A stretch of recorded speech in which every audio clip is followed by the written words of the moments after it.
اعوذ باللہ من الشیطان الرجیم بسم اللہ الرحمن الرحیم الحمدللہ الذی لا یبلغ مدحہ القائلون ولا يحسن عما العاد ولا يعطي حقه الملتحدون الذي لا يدركه بعد العلم ولا يناله غوص الفتن الذي ليس لصفته حد محدود ولا نعت موجود ولا وقت معدود ولا عدل ممدود فطر الخلائق بقدرته والنشر الرياح برحمته وعدد صفور ميدان عرضه أول بمعرفته وكمال معرفته التصديق به وكمال التصديق به التوحيد وكمال التوحيد والإخلاص له نبي الصفة عن كل شهادة صفة أنه غير الموصوف أنه غير الصفات فمن وصف الله سبحانه فقد كرمه ومن كرمه فقد صنعه ومن صنعه فقد جزاه ومن جزاه فقد جهله ومن جهله فقد إشار إليه ومن إشار إليه فقد عده ومن عده فقد عده الصلاة والسلام والتحية والإكرام للنبي الرحمة وخادم المغفرة وقائد الخير والبركة ومنتزل العباد من الحلقة سيدنا ومولانا بالقاسم محمد صل على محمد وآل محمد. اما بعد بسم اللہ الرحمن الرحیم عالم علمت کا احسان جس کو جتنا یا علیہ الصلوات اتنا بلند اللهم صل على محمد وآل محمد. دعا ہے پروردگار عالم جس نے بانیان کا یہ تمام خرچ اخراجات کوشش کاوش کو اپنی بارگاہ میں قبول و منظور فرمائے. آپ حضرات کا اس فرش کو چلایا ہے عظیم خالق اللہ اپنی بارگاہ میں قبول فرمائے. آپ کو اس فرش میں آنے کا بہترین عاجل عطا فرمائے. کوئی ہم نہ دے سکے لاکھوں دعاؤں کی دعا میرے اللہ قبر کی پہلی رات ہو زیارت امیر نصیب فرما. قیامت کا دن ہو شفاعت شبیر نصیب فرما. محشر روز خاتم قرآن خاتم دامن اہل بیت نصیب فرما. ہمارے آخری وارث کا ظہور جلد جلد فرما. ہمیں ایمان کے انوار و انصار میں شامل فرما اور ہر عزادار قدر سے پہلے لازمی مرتبہ تمام زیارات مقدسہ کی زیارت نصیب فرما. تمام لوگوں کو قبولیت تک پہنچائے. سہارا درود کرنے ایک دفعہ مل کے سارے بلند آواز سے اللهم صل على محمد وآل محمد. اللهم صل على محمد وآل محمد. محمد وآل محمد صلوات. اللهم صل على محمد وآل محمد.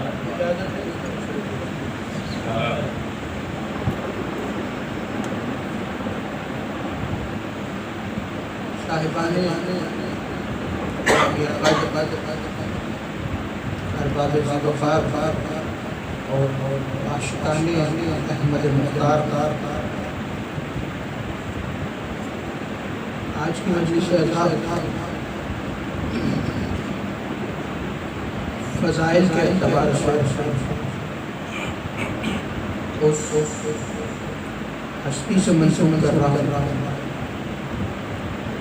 کہ جو زید شہید کے منصب ہوئے.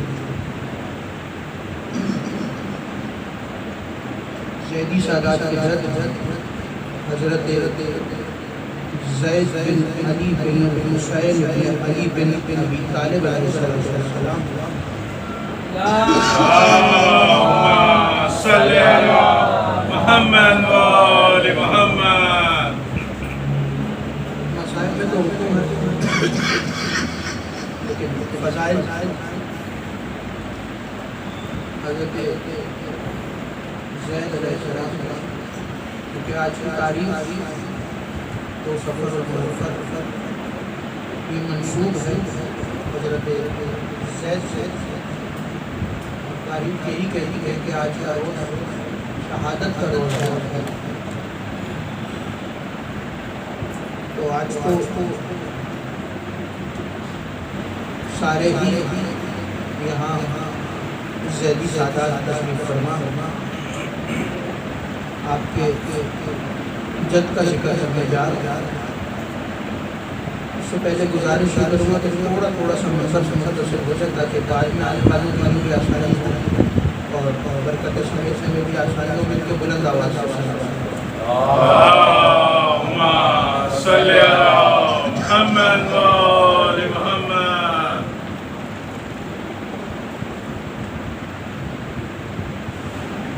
حضرت زید شہید کا ذکر ہے، توجہ مکمل طور پر وہی طرف بات سمجھ میں آئے تو اتنا بولنا ہے کہ معلوم ہو جائے کہ کتاب صحیفہ کی امیروں سے نہیں غدیر کے فقیروں سے۔ قرآن کریم کی آیت نظر توجہ رکھیے گا، ارشاد ہو رہا ہے کہ ہم نے ابراہیم کی ذریت سے، ہم نے سورہ انعام کیا ہے، ہم نے ابراہیم کی ذریت سے داؤد، سلیمان، یعقوب، یوسف، موسیٰ اور ہارون کو۔ سورہ انعام کی آیت قرآن کے اندر انبیاء کے بھی نام موجود ہیں، اور اس میں یہی ارشاد ہو رہا ہے کہ ہم نے ابراہیم کی ذریت حضرت ابراہیم علیہ السلام سے بات ابراہیم کی ذریت سے داؤد، سلیمان، یعقوب، یوسف، موسیٰ اور ہارون پر، اور ہم اپنے محسنوں کا بدلہ، اپنے محسنوں کے احسان کا بدلہ جزا کی صورت میں لوٹا دیا۔ توجہ نہیں کیا، ہم اپنے محسنوں کا بدلہ، احسان کا بدلہ لوٹا دیا کرتے ہیں، اور اسی سے متصل اگلی آیت میں 4 جو کے نام اور بیان کیے ہیں، جس میں یحییٰ، زکریا اور عیسیٰ کو رکھا۔ اسی کی اگلی آیت یحییٰ، زکریا اور عیسیٰ۔ دربار ہے ہارون رشید کا، اور ہارون رشید کے دربار میں تشریف فرما ہمارے میرے اور آپ کے 7ویں امام حضرت امام موسی کاظم علیہ السلام۔ صلی علی محمد و آل محمد۔ توجہ رکھیے گا اور آیت ذہن میں رکھیے گا۔ ہارون نے امام کی طرف دیکھ کے کہا کہ اے موسی کاظم، یہ بتائیے کہ آپ ذریت رسول میں سے کیسے رسول خدا کی ذریت میں سے کیسے ہیں، حالانکہ آپ بھی رسول کے چچا کے بیٹے ہیں اور میں بھی رسول کے چچا کا بیٹا ہوں، تو آپ رسول کی ذریت میں سے کیسے ہیں؟ تو امام موسی کاظم نے مسلسل انہی 2 آیتوں کی تلاوت کی، اور توجہ میری طرف مسلسل انہی 2 آیتوں کی تلاوت کی، اور تلاوت کرنے کے بعد فرمایا کہ یہ بتاؤ کہ خدا نے عیسیٰ کو ابراہیم کی ذریت میں کیوں رکھا؟ عیسیٰ کا باپ کون ہے؟ خدا نے ابراہیم کی ذریت میں عیسیٰ کو کیوں رکھا؟ عیسیٰ کا باپ کون ہے؟ تو کہنے لگا کہ عیسیٰ کا تو کوئی باپ نہیں ہے، عیسیٰ کو ابراہیم کی ذریت میں اس لیے رکھا کہ عیسیٰ کی ماں کی وجہ سے عیسیٰ کو ذریت ابراہیم میں رکھا۔ تو کہا کہ جیسے عیسیٰ اپنی ماں کی وجہ سے ذریت ابراہیم میں شامل ہے، ویسے ہی ہم فاطمہ کی وجہ سے ذریت رسول میں شامل ہیں۔ جیسے عیسیٰ مریم کی وجہ سے ذریت ابراہیم میں شامل ہے، ویسے ہی ہم فاطمہ کی وجہ سے ذریت رسول میں شامل ہیں۔ حضرت زید فرزند حضرت امام زین العابدین علیہ السلام، اللہم صلی علی محمد و آل محمد۔ حضرت زید دربار میں ہے، موضوع شروع کر دیا میں نے، میری طرف دیکھتے رہیے. حضرت زید کی ولادت یہ بھی یاد رکھیے گا کہ اتفاق تھا. کیوں اتفاق نہیں یہ میں ابھی بیان کرتا ہوں. پہلے یہ سوچیے کہ جو چیز رسول سے منسوب ہو جائے، جو چیز خدا سے منسوب ہو جائے وہ شاعر اللہ میں سے کہلاتا ہے. جو چیز خدا سے منسوب ہو جائے. حج کیوں کرنے جاتے ہیں بھائی؟ اس لیے کرنے جاتے ہیں کہ گھر ہے خدا کے ساتھ منسوب ہے. مٹی کا گھر ہے، پتھر سے بنا نہ کرو. اس لیے کرتے ہیں کہ خدا سے منسوب ہے. مقام ابراہیم صرف 2 قدم ہی تو لگے، پتھر پہ 2 قدموں کے نشان ہی تو ہے. جناب اس لیے جاتے ہیں کہ ابراہیم سے منسوب ہے. روزہ رسول میں کیوں جاتے ہیں؟ قبر ہی تو ہے. جناب اس لیے جاتے ہیں کہ رسول سے منسوب ہے. رسول اللہ دا فلاں مکان کی زیارت کیا کرتے ہیں اس لیے کہ خدا سے منسوب ہے. حجر اسود کو کیوں چومتے ہو؟ خانہ کعبہ سے منسوب ہے، خدا سے منسوب ہے. تو جو چیز معلوم ہوا کہ جو چیز خدا سے رسول سے منسوب ہو جائے وہ شاعر اللہ میں سے ہے. تو اگر کوئی چیز اللہ سے منسوب ہو جائے تو اس کا جو احترام دنیا کر رہی ہے. توجہ رکھیے گا، اگر کوئی چیز رسول سے منسوب ہو جائے تو اس کا تو احترام کر رہی ہے دنیا. جو چیز رسول سے منسوب ہو گئی اس لیے احترام کر رہی ہے کہ رسول سے منسوب ہو گئی. تو یہ بتاؤ کہ زید کی رگوں میں کس کا خون دوڑ رہا ہے؟ زید کی رگوں میں بھی تو رسول کا خون ہے. حضرت زید دربار میں آئے، دیکھا کہ دربار ایک یہودی بیٹھا اور حاکم نے یہودی سے کہا کہ توجہ رکھیے گا، حاکم نے یہودی سے کہا کہ یہ بتاؤ کہ یہ یہودی تمہارا احترام کیوں کرتے ہیں؟ تو کہنے لگا کہ دیکھو، حاکم سے کہنے لگا کہ دیکھیے جناب، یہودی میرا احترام اس لیے کرتے ہیں کہ میں نسل داؤد میں ہوں. آیت میں داؤد کا ذکر ہے، میں نسل داؤد میں سے ہوں. یہودی میرا احترام اس لیے کرتے ہیں. تو حاکم کہنے لگا کہ تم داؤد کی کون سی پشت میں سے ہو، کون سی نسل سے ہو؟ تو کہنے لگا کہ میں داؤد کی 40ویں نسل، میں داؤد کی 40ویں پشت میں سے ہوں، اس لیے یہودی میرا احترام کرتے ہیں. تو حضرت زید کی طرف دیکھ کے حاکم کہتا ہے کہ تم داؤد کی 40ویں پشت میں سے ہو اور یہ ہے زید، یہ ہے رسول کی 3ری پشت.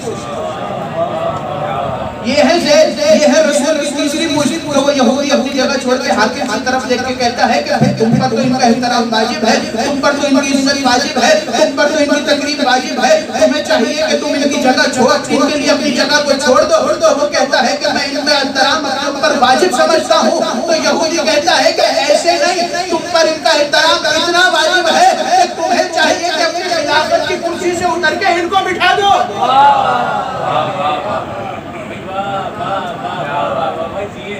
تمہیں چاہیے کہ اپنی خلافت کی کرسی چھوڑ دو اور ان کو بٹھا دو. تم پر اتنا احترام واجب ہے، رسول کی پشت سے ہے زید. اور حضرت ابھی میں نے جملہ کہا تھا کہ حضرت زید کی ولادت اتفاق نہیں. والدہ گرامی حضرت زید علیہ السلام، تاریخ میں 2 نام موجود ہیں اور اتفاق دونوں سے ہی کیا جاتا ہے. دونوں میں کچھ اختلاف روایات موجود ہیں لیکن یہ 2 نام پائے جاتے ہیں. ایک نام اوریا پایا جاتا ہے اور ایک نام ہورا پایا جاتا ہے. اوریا اور ہورا. امام زین العابدین علیہ السلام نے خواب دیکھا، مل کے بلند آواز صلی علی محمد محمد. توجہ ہے آپ صاحب. امام زین العابدین نے خواب دیکھا اور یاد رکھیے گا کہ یہ معصوم کا خواب ہے. عام انسان کا خواب ہو تو اس کی تعبیر ضروری نہیں ہے کہ اس کی کوئی تعبیر ہو. یہ معصوم کا خواب ہے. ابراہیم نے بھی ایک خواب دیکھا کہ بیٹے کے گلے پہ چھری رکھ رہا ہوں. اور اس کے خواب پہ ہی آپ کی عید لکھی ہوئی ہے، اسی خواب پہ آپ کی عید لکھی ہوئی ہے۔ تو یہ معصوم کا خواب ہے، معصوم اگر کوئی خواب دیکھتا ہے تو اس کی کوئی نہ کوئی تعبیر ہوتی ہے۔ تو امام زین پر یہ روایت کر رہا ہے، راوی کا بھی سن لیجیے، راوی ہے ابو حمزہ شمالی۔ مفاتیح الجنان جتنی دعا ہے شہر سے وقت پڑھی جاتی ہے رمضان میں، دعائے ابو حمزہ شمالی مولا کے جلیل القدر اصحاب میں سے ہے۔ اور یہ بھی یہ سن لیجیے کہ ابو حمزہ شمالی کا مرتبہ کیا ہے۔ ابو حمزہ شمالی نے 5 معصوموں کی زیارت کیا، جیسے جابر بن عبداللہ انصاری نے 5 معصوموں کی زیارت کی ہے، ویسے ہی ابو حمزہ شمالی کو یہ شرف حاصل ہے کہ ابو حمزہ نے 5 معصوموں کی زیارت کی ہے۔ اور مولا کے اصحاب جلیل القدر اصحاب میں شامل ہے۔ اور مولا کے اصحاب کے مولا کے دور کے اصحاب کی یہ عادت تھی کہ جب بھی حج پہ جایا کرتے تھے تو طواف کعبہ سے فارغ ہونے کے بعد مکہ سے مدینہ آتے تھے مولا کی زیارت کرنے۔ مکہ سے مدینہ آیا کرتے تھے مولا کی زیارت کے لیے۔ تو کسی نے ان سے پوچھا کہ تم یہ کیوں کرتے ہو کہ پہلے کعبہ پہ جاتے ہو، کعبے کا طواف کرتے ہو اور پھر مولا کی زیارت کے لیے جاتے ہو، نہ تمہیں کوئی کام ہوتا ہے نہ تمہیں کوئی ان سے گفتگو کرنی ہوتی ہے، لیکن پھر بھی تم جاتے ہو مدینے اور جا کے امام کی زیارت کرتے ہو؟ تو وہ کہتے ہیں کہ ہم اس لیے امام کی زیارت کرنے جاتے ہیں تاکہ ہمیں ہمارے حج کی قبولیت کی سند مل جائے۔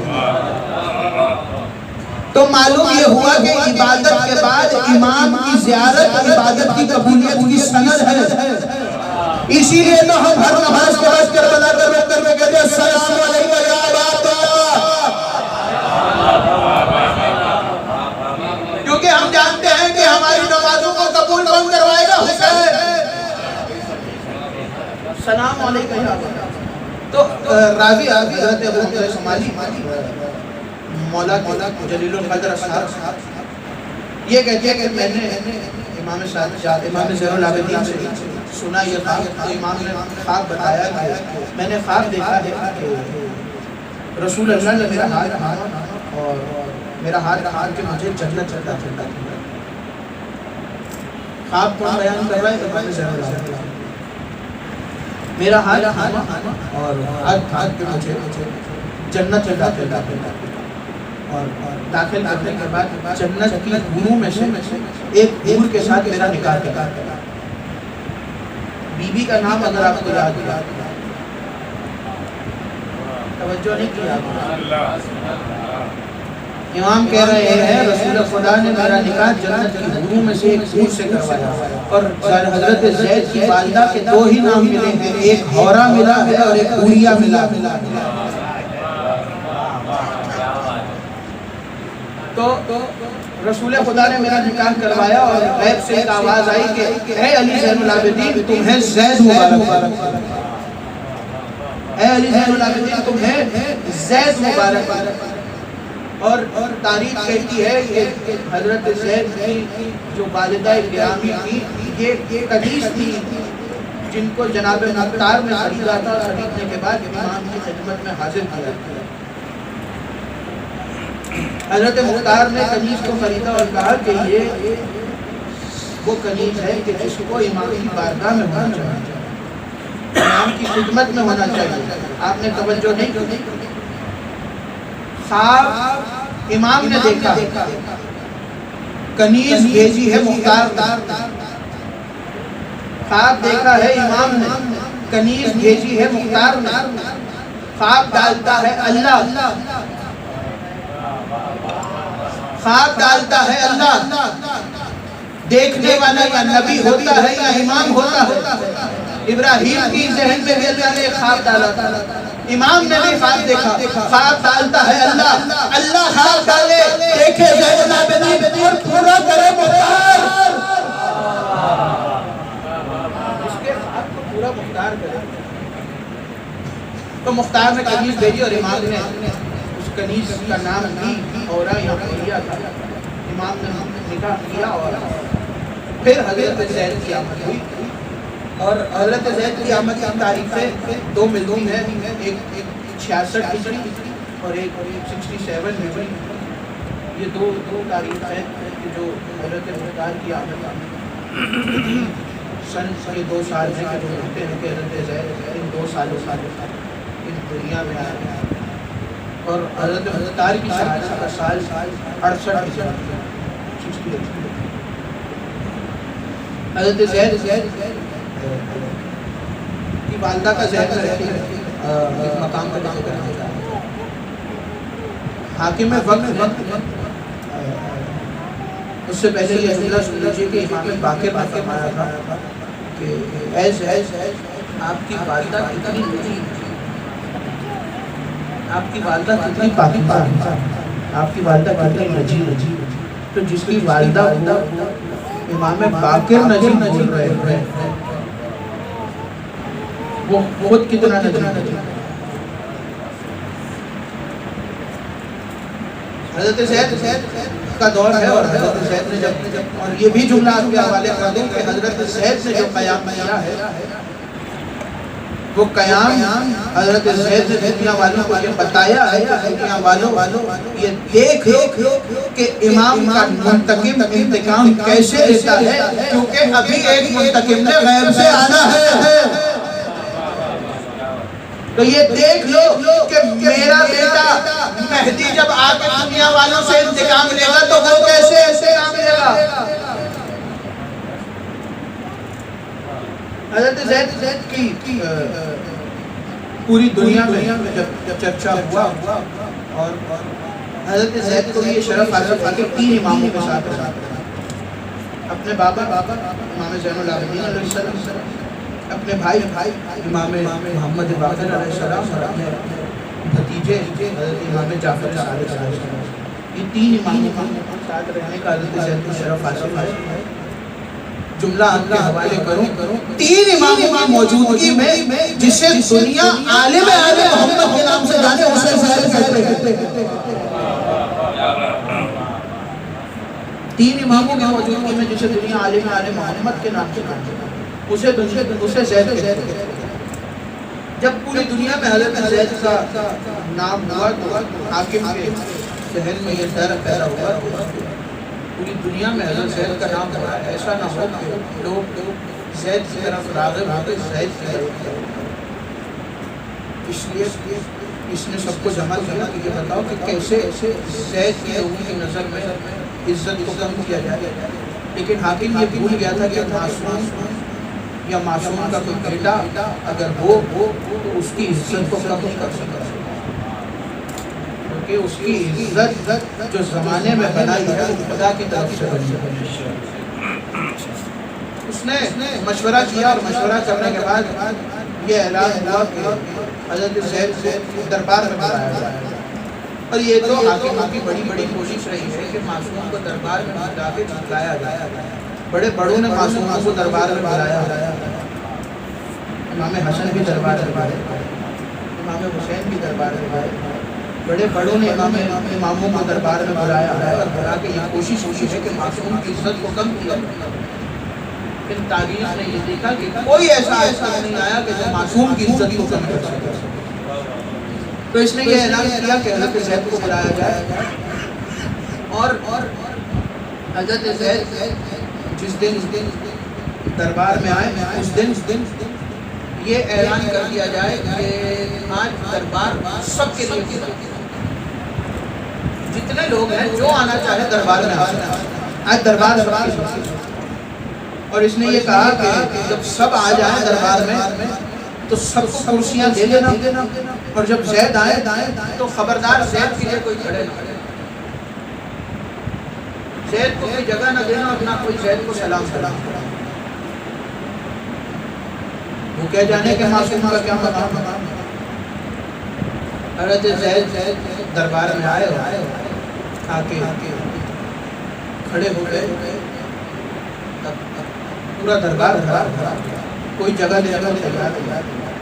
حاکم حضرت زید سے نظر گفتگو کر رہا مجمع کے ساتھ. وہیں کھڑے حضرت زید نے مسکراتے ہوئے حاکم کو سلام کیا. حاکم کی طرف دیکھ کے کہتے ہیں اے ٹیڑھی آنکھ والے تجھ پر میرا سلام. توجہ نہیں کیا. حاکم کی طرف دیکھ کے کہتے ہیں اے ٹیڑھی آنکھ والے تجھ پر میرا سلام. دربار میں علی کا لہو بول رہا. دنیا کو یاد ہونا چاہیے کہ علی کا خون، علی کی زبان ہمیشہ دربار میں بولتی ہے. اگر کسی کو یاد نہیں تو زینب کا وہ جلالی خطبہ یاد کر لے. اور حضرت زید نے کیا سلام کیا کہ اے ٹیڑھی آنکھ والے تجھ پر میرا سلام. اور کیوں نہ کریں حضرت زید ایسے سلام. حضرت زید کے جد نے بھی کسی کو اس طرح سلام کہ اے نیلی آنکھوں والی ماں کے بیٹے تجھ پر میرا سلام. تو حضرت زید نے کہا اے ٹیڑھی آنکھ والے تجھ پر میرا سلام. اس نے حضرت زید کی طرف دیکھا اور دیکھ کر کہنے لگا کہ ایسے تم خلافت کا تخت چاہتے ہو کہ تمہیں خبر نہیں کہ تم کنیز کے بیٹے. حضرت زید سے کہ تمہیں خبر نہیں کہ تم کنیز کے بیٹے. توجہ رکھیے گا میری طرف. کیا کہہ رہا ہے کہ کیا تمہیں خلافت کا تخت چاہیے؟ کیا تمہیں خبر نہیں کہ تم کنیز کے بیٹے ہو؟ حضرت زید نے مسکرا کے کہا کہ اسماعیل بھی تو کنیز کے بیٹے تھے. اسماعیل بھی تو کنیز کے بیٹے تھے. اللہ نے پھر بھی انہیں نبی بنایا ہے. اسماعیل بھی تو کنیز کے بیٹے تھے. اللہ نے پھر بھی نبی بنایا. پوری عرب کا باپ بنایا. اسماعیل کی ذریت میں سب سے بڑے رسول کو رکھا. تو ثابت یہ ہوا کہ توجہ رکھیے گا. ثابت یہ ہوا کہ خلافت توجہ کریے گا. ثابت یہ ہوا حضرت زید کیا کہہ رہے ہیں کہ اسماعیل کی ذریت اسماعیل بھی تو کنیز کے بیٹے تھے. اسماعیل کو بھی تو پورے عرب کا باپ بنایا. اسماعیل کو بھی تو نبی بنایا. اسماعیل کی ذریت میں بھی تو اللہ نے سب سے بڑے نبی کو رکھا. تو حضرت زید بتانا یہ چاہ رہے ہیں کہ خلافت ماں کی آزادی سے نہیں ماں کی شرافت سے ملتی ہے.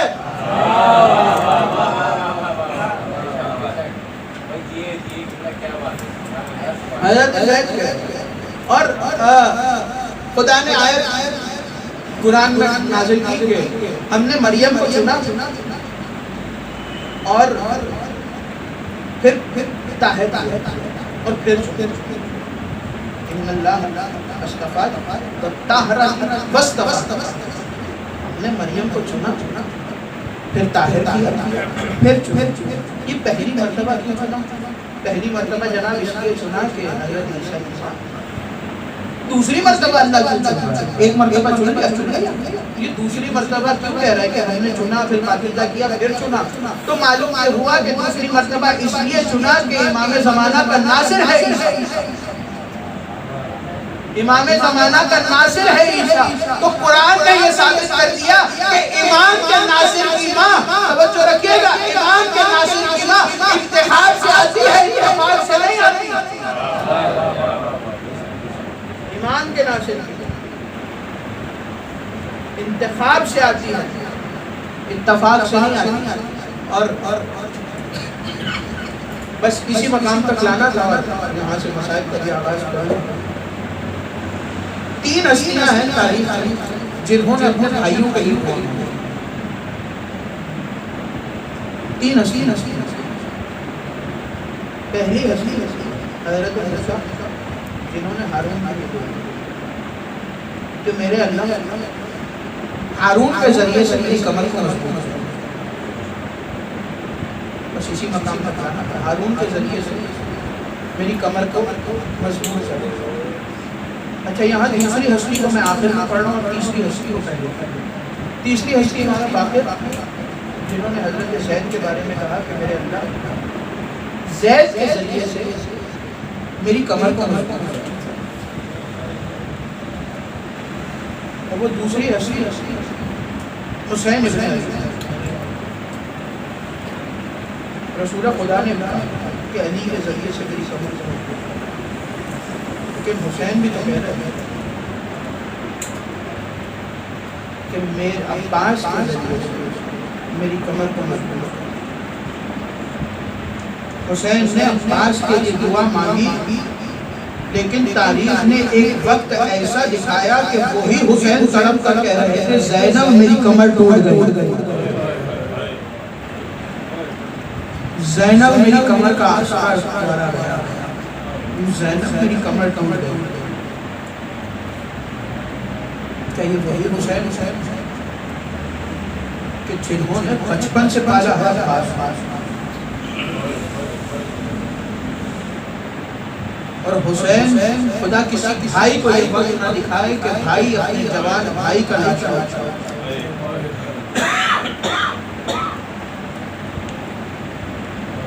کسی بھائی کو بھائی کا لاشا نصیب نہ ہو۔ خدا سب کے بھائیوں کو سلامت۔ ہاں عزادارو،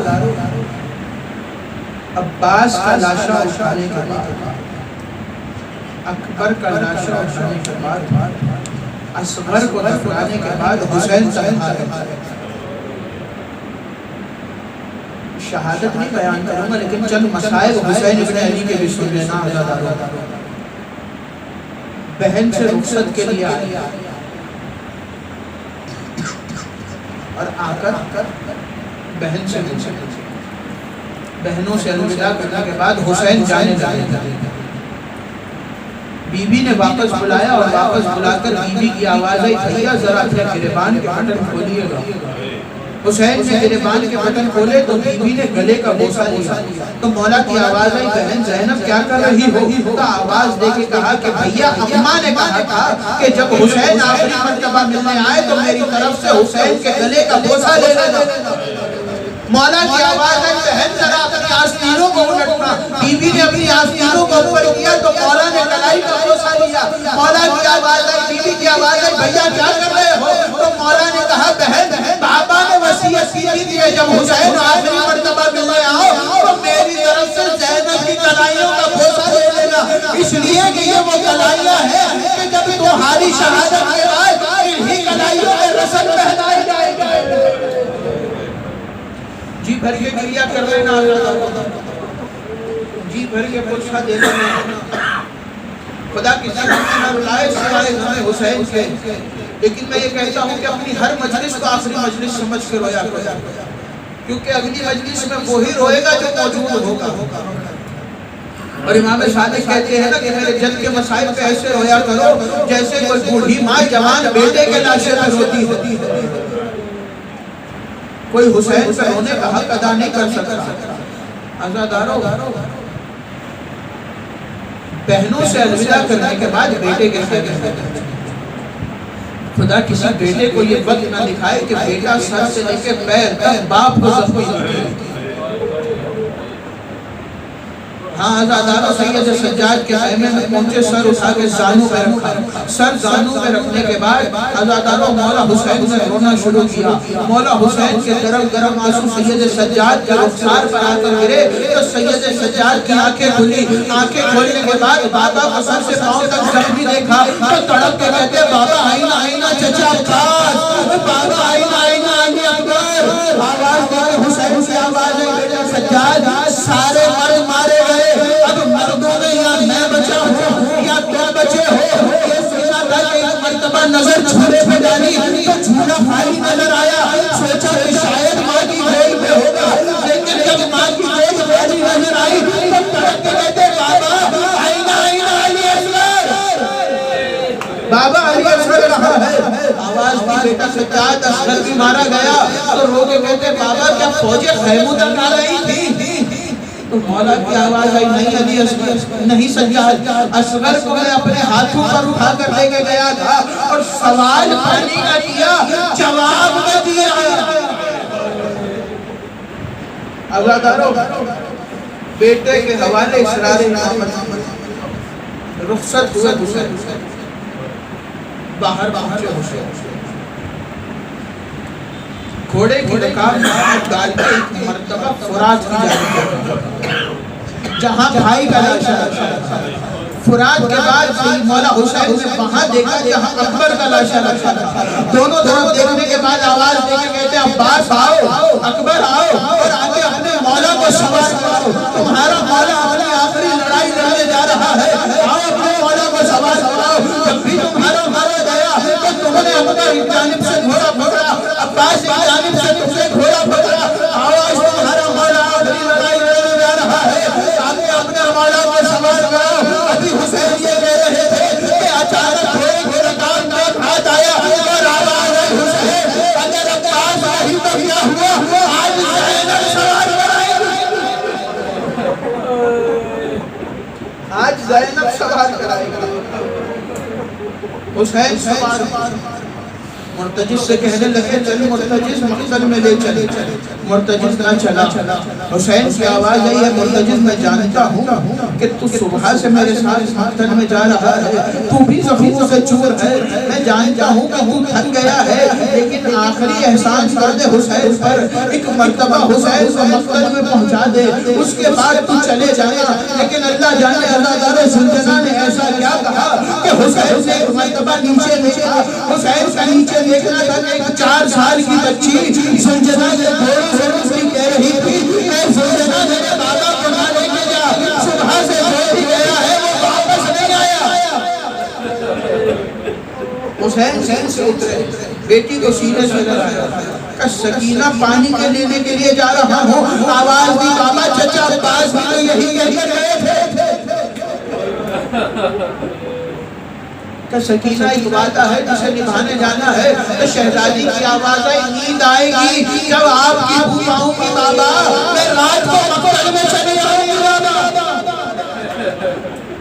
عزادارو بیٹی کو آخری مرتبہ سینے پر سلایا سلانے کے بعد حسین نے بہنوں کے حوالے کیا پھوپھیوں کے حوالے کرنے کے بعد حسین گھوڑے پر سوار ہوئے حسین مقتل میں پہنچے حسین لڑتے جا رہے ہیں ایک صدا آئی یا ایتھا النفس المطمئنہ ارجعی الی ربک راضیۃ مرضیہ یہ سنا تھا کہ ذوالفقار میام میں چلی گئی کسی نے تیر چلایا کسی نے پتھر مارا کسی نے نیزے سے وار کیا کسی نے تلوار سے وار کیا جسے کچھ نہ ملا اس نے کربلا کی جلدی حسین کے زخموں پر پھینکی 13 گھروں سے حسین بربرون نے سر حسین کو سبھا کیا سر حسین سے ایسے بردت ہوا یہاں شادیانے بدے یہاں خیموں پر لوٹنا شروع کیا بس کسی مقام تک لانا تھا خیموں پر لوٹنے کے بعد ایک اعلان ہوا کہ گھوڑوں کو دوڑایا جائے حسین کی لاش کو بحال کیا جائے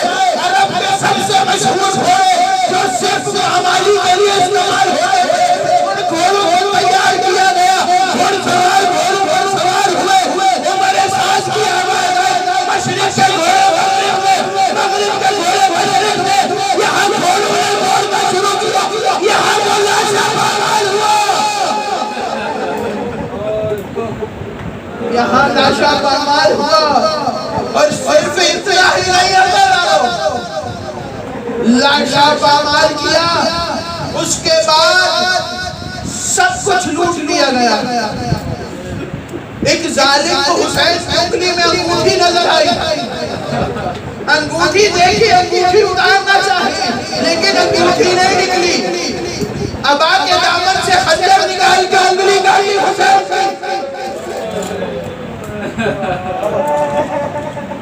اور انگشتری کو الگ کیا ایک ظالم کہتا ہے کہ میں نے دیکھا کہ حسین نے اپنی کمر میں کمر بند باندھا ہوا تھا وہ کمر بند بہت قیمتی لگتا تھا وہ کہتا ہے کہ میں نے سوچا کہ میں یہ کمر بند کھول کے لے جاؤں گا اور شام کے بازار میں بیچوں گا کیونکہ میں بھی تو حسین سے کچھ لوٹوں وہ کہتا ہے میں آگے بڑھا اور میں نے کمر بند کو دیکھا تو حسین نے کمر بند پہ 2 گرہیں لگائی ہوئی تھی وہ کہتا ہے کہ میں نے کوشش کی لیکن مجھ سے وہ گرہیں نہ کھلی میں کوشش کر رہا تھا کہ حسین نے اپنا ہاتھ اٹھا کے کمر بند میں رکھ لیا اور میں حسین کا میں نے ہاتھ ہٹانا چاہا میں نے اپنا پورا زور لگایا لیکن حسین کا وہ ہاتھ تھا عزاداروں اس فرعون نے اپنی ابا کے دامن سے خنجر نکالا اور خنجر نکال کے حسین کے دونوں ہاتھوں کو کاٹا